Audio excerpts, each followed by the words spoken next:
Hello good evening students, मैं सुलेमान गफ़ार और आज क्लास 9th मैथमेटिक्स यूनिट 12 का थ्योरम नंबर 2 हम देखते हैं। तो सबसे पहले जो स्टेटमेंट है हमने स्टेटमेंट को समझना है, क्योंकि स्टेटमेंट से ही आगे डायग्राम जो है बननी है। तो देखिएगा, any point equal distance from the end point of a line segment is on the right bisector of it. के एक लाइन सेगमेंट है, तो सबसे पहले हम लाइन सेगमेंट लगाएंगे। एक लाइन सेगमेंट है और जो लाइन सेगमेंट जो है उसका नाम जो है वो ए बी है। क्या है? ए बी है। और फिर वो कह रहा है कि जो इसके एंड वाले पॉइंट है वो इक्वल डिस्टेंस पे है। एंड वाले पॉइंट ये है, ये जो है ये इक्वल डिस्टेंस पे है। तो जो इक्वल डिस्टेंस पे है तो इसको उसने पी कहा है। अब ये तो हमें समझ आई है, तो हमने आगे प्रूफ क्या करना है वो देखना है कि any point equal distance from and point of a line segment. Line segment जो थी ए बी थी, एंड पॉइंट ये वाले थे, वो इक्वल डिस्टेंस पे है।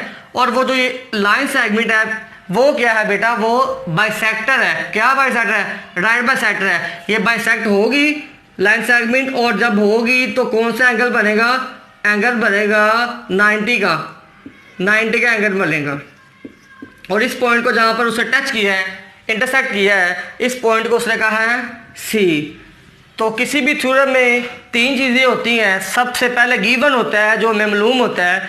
तो हमें मालूम था कि लाइन सेगमेंट है A B. A B is a line segment, ये हमें पता था। इसके साथ हमें पता था कि जो पी पॉइंट है, पी पॉइंट जो है ये इसका point P is such that P A P B बराबर है। अब P से A और P से B का जो फासला है ये इक्वल है, इक्वल डिस्टेंस है। ये भी हमें स्टेटमेंट में पता है। तो ये भी हमने किसमें लिखी है? गिवन में। तो ये तो हमें गिवन था। तो प्रूव हमने क्या करना है? प्रूव हमने ये करना है कि जो पॉइंट P है, पॉइंट P जो है ये ए बी मतलब लाइन सेगमेंट का राइट बाइसेक्टर है। ये हमें प्रूफ करना है। तो प्रूफ में ये लिखना है the point P is on the right bisector of a A B, of a A B. तो ये हमने प्रूफ करना है कि जो P है ये ए बी का राइट बाई सेक्टर है। तो कंस्ट्रक्शन हमने क्या किया है? खुद हमने अमल क्या किया है? हमने अमल ये किया है, हमने P को ज्वाइन किया है। P को हमने ज्वाइन किया है C के साथ। तो हमने वही लिखा है कि ज्वाइन P टू C। और C जो है ये ए बी का क्या है? मिड पॉइंट है। C क्या है? ए बी का मिड पॉइंट। ये तो हमने गिवन और प्रूफ और कंस्ट्रक्शन लिखी है। आगे हमने इसकी स्टेटमेंट और रीज़न देखने हैं। तो आइए देखें, जो स्टेटमेंट है सबसे पहले आपने थ्योरम्स की, मैंने आपको बताया था नेक्स्ट जो है जो यस्टरडे थ्योरम में, कि सबसे पहले आपने ट्रायंगल्स लिखनी है जो है थ्योरम की स्टेटमेंट में। तो ट्रायंगल हमारे पास दो हैं, ए सी पी। तो एक ट्रायंगल है ए सी पी और दूसरी ट्रायंगल कौन सी है? BCP। तो दूसरी ट्रायंगल हमारे पास है BCP। तो सबसे पहले हमें जो गिवन में पता था कि PA और PB दोनों क्या है? इक्वल डिस्टेंस है, एंड पॉइंट वाले इक्वल है। तो ये हमें पता था। तो जो हमें पता है वो हमने कहाँ पे लिखनी है? गिवन में लिखना है। तो इसके बाद जो है ये जो PC है, ये PC जो है दोनों की साइड, दोनों ट्रायंगल की साइड जो है ये कॉमन है। तो हम इस PC को क्या लिखा है हमने? इसकी रीजन क्या लिखी है? कॉमन।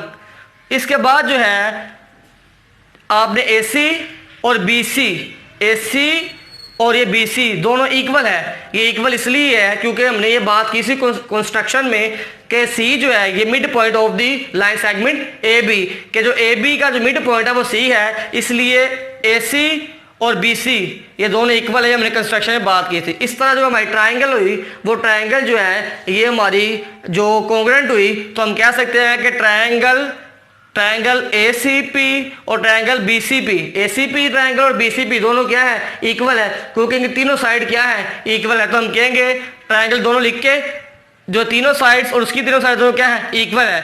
और इसके बाद हमने एंगल्स की बात करनी है, क्योंकि दोनों में 90 का एंगल है। इसमें भी 90 का ट्रायंगल में एंगल है, इसमें भी 90 का एंगल है। तो आप कहेंगे एंगल ACP जो है एंगल BCP दोनों इक्वल है। एंगल ACP और BCP एंगल इक्वल, तो दोनों 90 के तो इक्वल है। तो ये इक्वेशन 1 हुई। इसका रीजन ये हुआ कि ये corresponding angles of congruent triangle, ये कॉन्ग्रुएंट ट्रायंगल के कोरस्पॉन्डिंग एंगल्स हैं। तो दूसरी बात ये हुई, दूसरा हमने ये बताया कि एंगल ACP जमा एंगल BCP दोनों एंगल्स हमें जमा किए और 90 और 90 180 हुई। ये हमारी दूसरी इक्वेशन हुई। तो हम इसकी रीज़न ये होगी फ्रॉम वन।